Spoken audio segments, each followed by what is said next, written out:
tinggi agama. Untuk apa pintar sekali, agama nggak ada, nggak bisa pakai. Pintar sekali, nggak ada akhlak, nggak bisa pakai. Contoh, ada kawan saya satu, itu juga kawan Pak Dirwan. Sejak dia masuk pegawai sampai sekarang nggak ada jabatan, walaupun sudah doktor.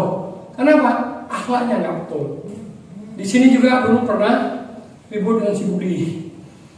Jadi kalau akhlak nggak bagus, walaupun doktor, profesor nggak dipakai memang. Tapi akhlak bagus, di kantor langsung dapat karir. Oleh karena itu perlu pembinaan akhlak. Dan beliau ini adalah Ustadz Jul Arafah. Kalian kenal, ini penceramah terkenal di situ aja. Maka oleh karena itu memberikan agama kepada kalian untuk pembinaan mental, pembinaan akhlak, sehingga kalian kerja di kapal, kerja di kantor, di mana-mana tetap ingat Allah. Ya, demikian saja misalkan Ustadz Jul Arafah. Alhamdulillah, alhamdulillahilladzi arsala rasulahu Muhammadan ila kafatin nas wa anzala ma'ahul kitab lifarriqa bihi bainal haqq wal batil wa baina ma'ruf wa munkar wa hadana ila siratil mustaqim. Walakal hamdu anta mulkus samawati wal ardi wa man fihinna.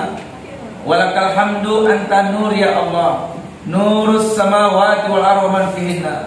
Walakal hamdu antal haq ya Allah, wa wa'dukal haq ya Rahman, wa liqa'ukal haq ya Rahim, wa qawlukal haq ya mujibas sa'ilin, wa jannatul haq, wa narul haq, wa nabiyunal haq, wa Muhammad sallallahu alaihi wasallam haq, wa sa'atul haq.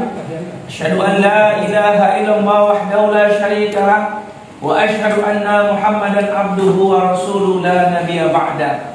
Allahumma salli wa sallim wa barik wa karim ala sayyidina wa habibina wa syafi'ina wa maulana Muhammad sallallahu alaihi wasallam wa ala alihi wa ashabihi wa insyaallah man tabi'ahu ay tabi'ahum bi ihsan ila yaumiddin. Hadir di sini Dr.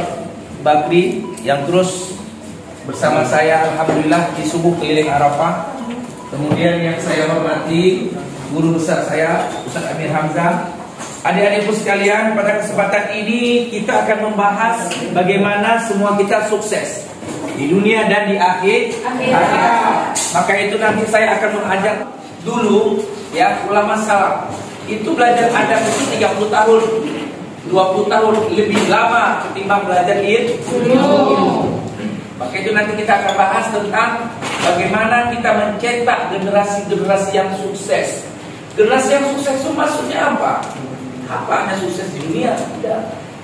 Tapi sukses dunia akhirat.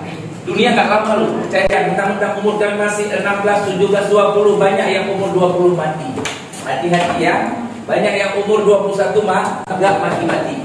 Hati-hati ya, jangan mentang-mentang masih muda, oh masih lama. Banyak sekali anak-anak muda mati sebelum nikah. Maka itu sebelum saya Al-Quran itu ada 5. Anak dalam Al-Quran itu ada 5. Perhatikan baik-baik.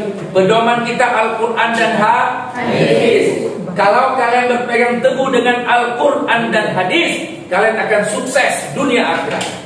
Akan bahagia dunia akhirat, akan kaya dunia akhirat, dan menjadi orang top, orang terkenal. Apa yang kalian cita-citakan, apa yang kalian hajatkan, dikabulkan oleh Allah Subhanahu wa taala di dunia dan di akhirat. Berpegang teguhlah dengan Al-Quran dan hadis. Insya Allah kalian tidak akan sesat.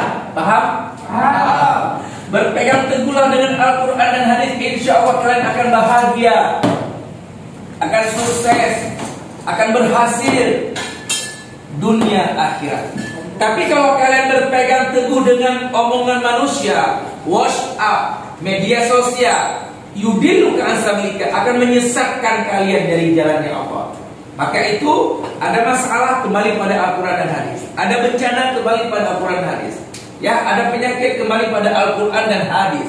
Maka itu kalau kita berpegang teguh dengan Al-Quran dan hadis, lan tadillu abada, sungguh kalian tidak akan sesat dunia akhirat. Kalian akan berhasil, sukses dunia akhirat. Kembali pada Al-Quran dan hadis. Saya bahas dulu tentang anak dalam Al-Quran. Anak dalam Al-Quran itu ada 5. Ingat, pedoman kita Al-Quran dan hadis, bukan bobo ya, bukan game online, bukan. Pedoman kita Al-Quran dan hadis. Berpegang teguhlah kalian dengan Al-Quran dan hadis. Kalian ingin sukses? Ingin sukses? Ingin menjadi orang berhasil? Ingin menjadi orang top? Ikuti aturan mainnya Allah. Paham? Paham. Ikuti aturan mainnya Allah. Ikuti. Karena Allah itu Al-Wahhab. Allah pemberi rezeki. Allah Ar-Razzaq, pemberi rezeki. Allah semua Al-Wahhab itu artinya memberi segala-galanya. Ar-Razzaq, pemberi rezeki. Allah itu Goniyun. Apa arti Goni? Allah itu kaya. Allah Mugni. Apa arti Mugni? Yang mengayakan. Dekatkan diri kalian kepada Allah, insya Allah kalian akan kaya raya. Kalau kalian dekat dengan Allah, kalian semakin dekat dengan Allah, insya Allah Allah turunkan kalian nanti ketika kalian nikah, akan Allah jadikan keluarga kalian keluarga sakinah, mawaddah, warahmah. Tapi kalau kalian jauh dari Allah, selama kalian menikah tidak membuat kalian dekat dengan Allah, selama 5 tahun 2 tahun kalian menikah tidak membuat suami istri dekat dengan Allah, itu ada masalah dalam rumah tangga. Hati-hati ya. Siapa yang sudah nikah? Tunjuk tangan. Perhiasan dunia, nggak lama dunia. Hidup kita bukan di sini. Ya, kita ini musafir. Buktinya kita sudah melewati alam arwah, kemudian alam rahim ibu kita. Sekarang kita di alam keberapa? Ketiga. Inilah alam dunia. Ini tidak lama. Rasul mengatakan umur umatku baina sittih wa sab'in. Umur umatku di antara 60 dan 70. Hanya sedikit di antara kita yang lebih. Hati-hati ya. Sesukses apapun seseorang, sebanyak apapun mobilnya, sebanyak apapun rumahnya, ya, dunia ini harus kita tinggalkan. Ini masih diberi kesempatan oleh Allah untuk belajar. Ingat, utlubul ilma minal mahdi ilal lahdi.